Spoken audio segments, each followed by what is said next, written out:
I was drafted. Okay. I was older than most people when they're drafted. This is Dennis Johnson, a veteran of the Vietnam War. I got a letter one day saying, report. In 1966, at the age of 24, Dennis was sent away from his wife and home in North Dakota to join the military. I had gone down to see the Air Force recruiter, and they said, that's fine, we can sign you up in the reserves. When you get your draft notice, come on in and you'll go to Lackland Air Force Base instead of one of the Army or Marine bases. And I was happy to do that, primarily because I didn't think I'd ever be able to pass the Army physical or the physical requirements. So I went to Lackland Air Force Base because of the draft. I went to Lackland for basic training. From there, I went up to Shepherd Air Force Base, which wasn't that far north, in Wichita Falls, Texas. And I ended up working there for 3 years at the Medical Service School, which is a school where all medical personnel got training. And I was put into medical administration.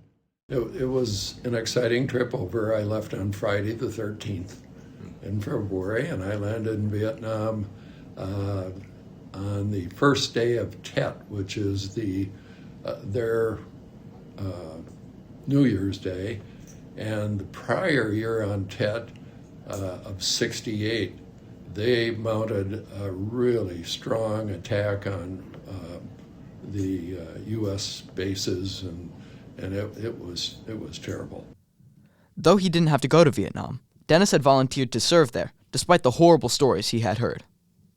That makes you wonder, how smart was I to volunteer, want to get over there.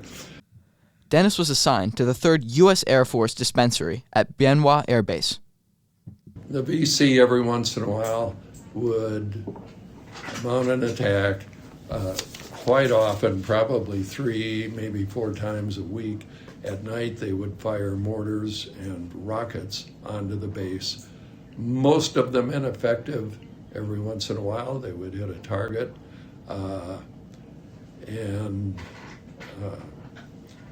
You'd hop out of bed, the siren would go off, you'd hop out of bed, run down, sit in a bunker, and hope that nobody made it on base and came in your bunker because nobody had a weapon. So that was not good. Dennis had quickly gotten to work at his dispensary. At the dispensary, I worked the first part of my time at the check-in desk doing filing and greeting people that came in. What are you here for? What do you want to see the doc for? Have you been here before? And so on. Typical questions when you go in to see someone at the dispensary. After I'd done that for a while and been promoted to E5, I was made NCOIC, which is non-commissioned officer in charge, and I worked directly for the lieutenant colonel who was the boss of the whole dispensary. He was a flight surgeon, and all of our doctors except for the veterinary doctor, they were all flight surgeons. Dennis had, despite the dark times he was in, continued working for the greater good. I was totally in favor of the Vietnam War. I understood people who were against it.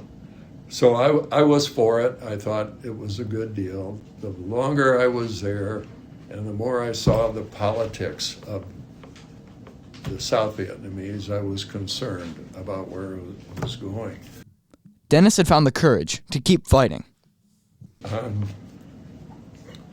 Christmas Eve, one of the things we would do after an attack, a rocket attack or anything like that, those of us that were willing were asked to come down to the dispensary because we always ended up with somebody coming in that either tripped running down to the bunkers or in some cases didn't make it in time and maybe got shrapnel or something like that. But on Christmas Eve, I was assigned to go out with a medic in one of the ambulances because they had a very serious injury to one of the security police who had to hop on a truck and get out to their post and make sure that they protected the area. This fellow was on the ground. His leg was in terrible condition. It looked like maybe he'd caught it in the wheels. It's Christmas Eve. The medic said, I'm going to stop the bleeding on this leg. I want you to give him mouth-to-mouth resuscitation on the way back, which I did. But as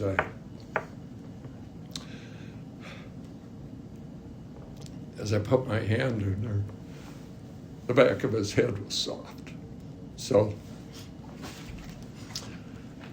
I thought, what a Christmas. What are we doing here? Despite the service of many young men in the Vietnam War, they didn't get very much of a celebration on their return home. After people came back from the Gulf War, they had parades. They were all welcomed. And it's like, what's going on here? And so your first inclination is, that's not fair. And then the other inclination is, good for them. After his time serving, Dennis returned home in 1970 to his wife in North Dakota. Well, today's a little emotional. And I still have times when I get a little down, and my wife notices it more than I do, so I try to be attentive to that fact. So every year is a little bit better, and it was nice to get out of that era of worrying about somebody's treating you poorly, whether it's spitting in your face or somebody would walk up and punch them right in the mouth, and just for being a soldier or an airman doing what they were supposed to be doing. Throughout U.S. wars, we see a large bounty of courage, perhaps one of the most famous examples being the Second World War, a time where the Allied forces had to stand against the Axis superpowers in one of the greatest fights for justice in history, when many young Americans left their homes and put their lives on the line for the sake of justice. Would you do it still? I would definitely fight. Definitely fight. I was drafted because that's what they had to do at the time, but I would have enlisted. This is Kornelious, a veteran from the Second World War. I'll tell you, this country is worth saving, and if we get in one again, I would enlist again if I could get in. A shining example of the most courageous of people. I went to Chicago, north of Chicago, to get trained in 1943. I went there for 6 weeks, and then they sent me to Norfolk, Virginia. From Norfolk, Virginia, I went to an island in Trinidad on a merchant ship. And when I got in Trinidad, the ship I was supposed to get on was gone. So then they sent me to Recife, Brazil.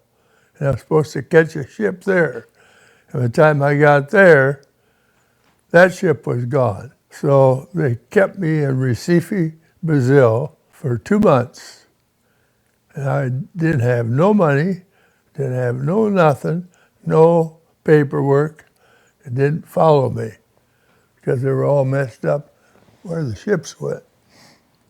So anyway, after I was there a week about, they sent me to a private radio station, and all I had to do is start up a diesel engine every morning. And that was my job. They had 16 people at this private radio station for the Navy. It was Southeast, I think they called it, Southeast radio station for the Navy. And I was there 2 months and did that. And I couldn't stay there because they had no openings. And the only openings they had was a cook. And I didn't want to be a cook. So they finally found me a ship, which was called USS Whipple, DD-217. It was one of the oldest destroyers built in the United States at that time. After his lengthy wait, he found himself on a ship to Europe. So I started from Recife, Brazil, and went all over the Atlantic for 2.5 years, almost 3 years. And you'll see in that little book how many ports I was in and out of. And I think it was 68 in all. I was in the North Atlantic, South Atlantic, East, West, every part of the Atlantic I was in. He boarded the ship as a fireman, third class. I was totally inexperienced, had no idea what I was getting into. He had an awful experience to start his time in service. I was going up a ladder to go out and see what was going on. And just as I got to the top of the ladder, the ship gave a weird shake and everything and broke my hands loose from what I was gripping. And I fell from one deck to another deck, and I broke my back. And we only have one doctor, no nurses, no x-rays, no nothing. So the doctor came down and he thought I just sprained my back. Even with the immense pain from breaking his back, he still managed to keep his watch for the whole night. And the next morning I couldn't walk. So he told me, just get in your bunk and take it from there. You can't walk, you can't stand your watch. But his injury did not prevent him from serving. It took 13 days to get back from the Mediterranean back to the United States. In those 13 days, I had to crawl on my hands and knees to go to the bathroom. Now, you can imagine when you can't walk and you crawl and you gotta pull yourself up on a chute that water runs through. It's steel chute, and it's got a steel plate on, and you gotta pull your butt on that plate to do whatever you're gonna do, okay? That went on for 13 days. I was really tested, I'll tell you. And I was on the second level. Oh, they have 3 levels of bunks, and you don't have more than a good foot between each level. And I had to crawl in between there and crawl out of there every day of the week, whenever you had to go, okay, for 13 days. And when we got to Boston, they took me right in the hospital, and they kept me there for 2 weeks. And they got me walking again. Then they sent me home for 30 days. And after 30 days, I was walking pretty good, so they sent me back to my same ship. And he continued on serving. Our mission on that ship was to get submarines. We were escorts for many different ships. We were escorts for a lot of tankers that went from Ireland to the United States or back and forth.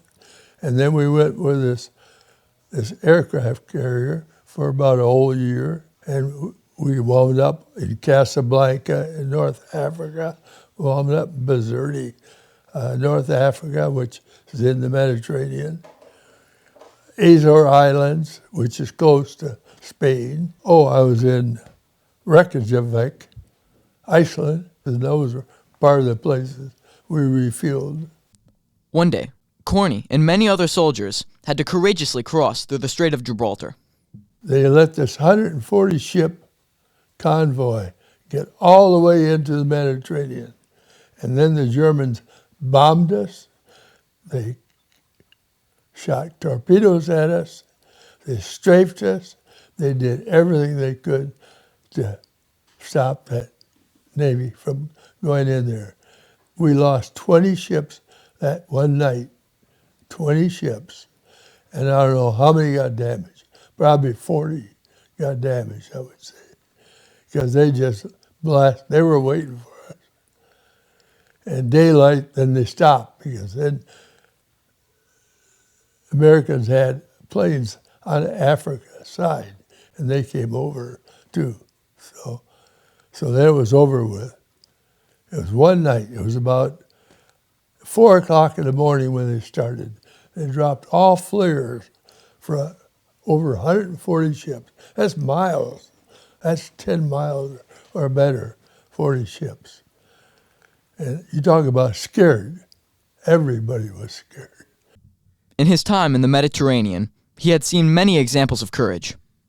When we got in the Mediterranean, one of my buddies, first thing he did, he went to his watch, which was a machine gun, and he started shooting.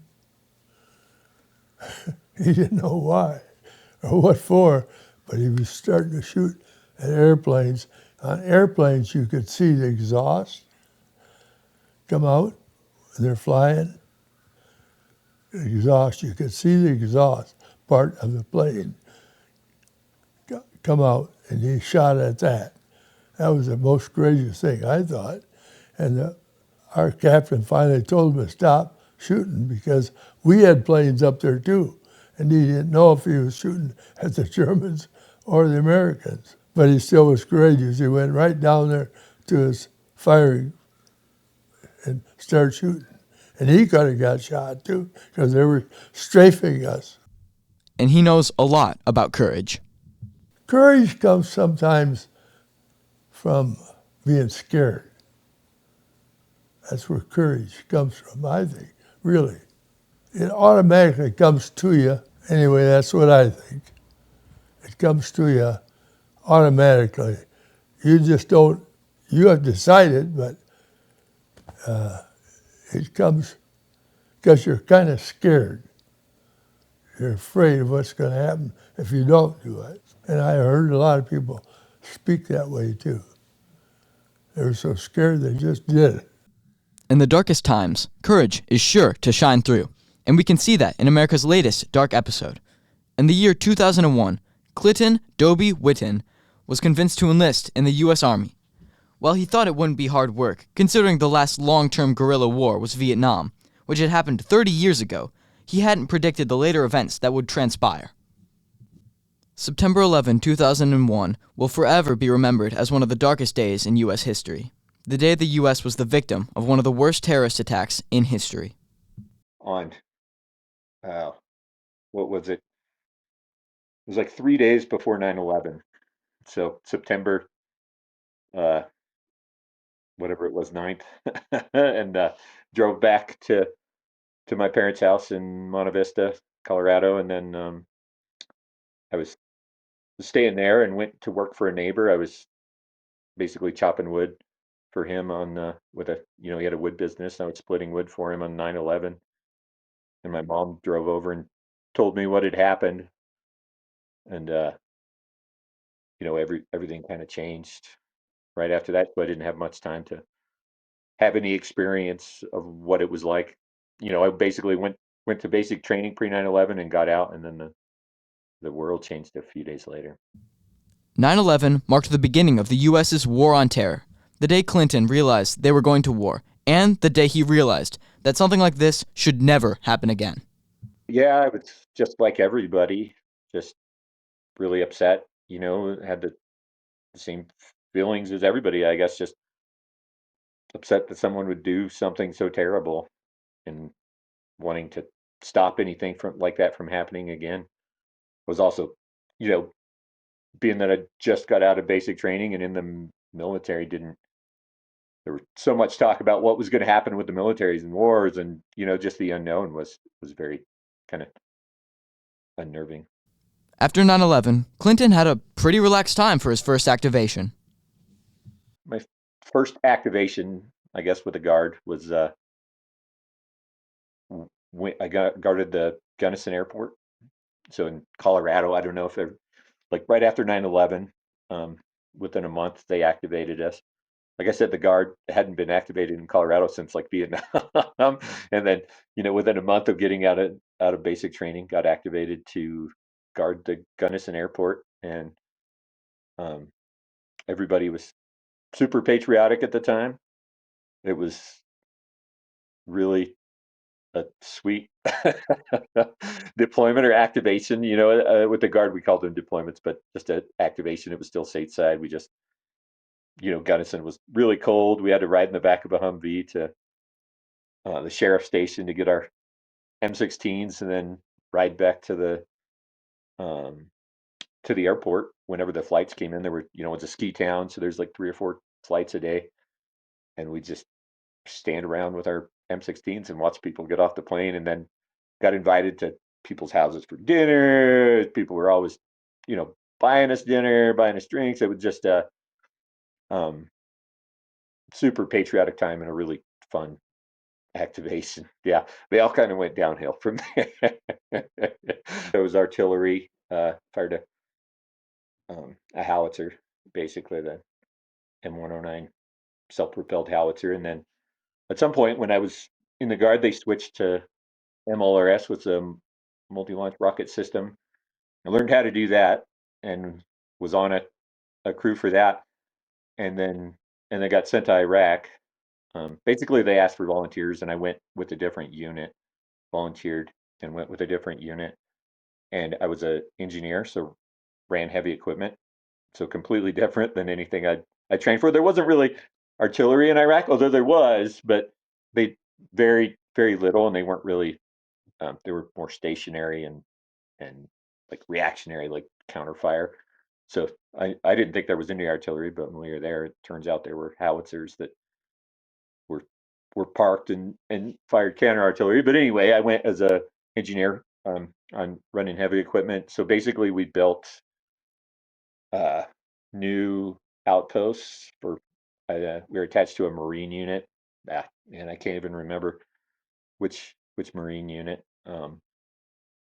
Yeah, yeah, I should look that stuff up. But so when they build like forward outposts, we'd go build those, and then we built camps for Iraqi army, built checkpoints for Iraqi army, that sort of thing. So and then just worked on the bases, depending on where we were in country, kind of moved around. And it wasn't long until he had seen courage in action.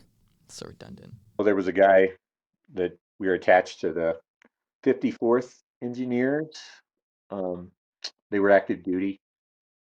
So I don't know when we got attached to them. It was like halfway through. Maybe we were the whole time, but we'd moved to our Ramadi, um, which was kind of like the hottest, worst place in Iraq in 2005, 2006. They'd after Fallujah, they kind of pushed everybody into Ramadi, and Ramadi was just a war zone all the time. You know what I mean? There was constant gunfire, explosions. But there was a sergeant with the 54th. He was in the bunks next to us. I think he was is some sort of like Eastern European. I don't know where, like Bosnian or Russian. I don't know. He had an accent like that, but he was a really awesome guy and just like on top of it, and always, but everybody knew him. And he like just a convoy one night that one of the trucks got, the back of it got blown up and it ran off the road, and they had to recover it. Nobody really died or anything, but just like that guy really kind of orchestrated the whole recovery, and he was just on top of it. And I don't know that just the way he acted and got everybody out of there, it was just a bad situation. I would say that was one of the more, as far as one person doing something that was heroic, he was, yeah, pretty awesome. Clinton had started to lose hope as he began to believe the war was a lost cause. And there was just absolutely no end in sight. We were completely losing the war, that we weren't doing anything that got anywhere. I didn't think we were ever going to get out of there. Um, we got replaced by the surge, uh, what they called it. So like President Bush did like a surge, sent a whole bunch of troops at the same time, and then Petraeus kind of made friends with one of the warlords, and it, like, the tide kind of turned, and that's how the war ended. But man, when we were there was just we were just holding on. We were just trying to not get people killed the whole time and not kill. It was just like a stalemate, and there really wasn't. It didn't feel like we were doing anything. And it wasn't easy holding on. Man, in Ramadi, it was just everybody wanted to kill you. There were no friendly. And up north, at least like some of the villages, people would talk to you and it was nice. But man, in Ramadi, it was just that they did not want us there at all. And um, it was, they would inform on us, we'd get attacked, and you just couldn't, yeah. In his time serving, he had a near encounter with death. I was running a skid steer. There was that Army Corps of Engineers after the first Iraq War had built a hospital, and it was a strong concrete building. And so it had become like a central point that had gone back and forth between um, the insurgents and us. And at some point, it was an insurgent stronghold, and we blew it up with artillery. It was close enough to the base where the artillery was, and they blew it up. And so we were cleaning it out so that there was enough left. It had like concrete floors, but there were holes through it where the shells came through, but there was enough left that they were going to redo it. So there was a guy with the bulldozer cleaning all the rubble around the outside, and then me on the inside um, with that skid steer. And they were watching us, and it was during the day, of course. So they watched us, and a pretty soft target, just me and a skid steer. So they like started walking in mortar shells on us. And so with mortars, there's like an observer. So there's people just like changing adjustments and uh, and putting the shells in, and then there's a foreign observer, somebody in the front that's like usually trained to be able to do this, and they walked the shells in on me when I was in the skid steer. And they started about, I don't know, 100 feet away, and they just kept getting closer to like the first three, and I kind of ignored it because they were still far enough away.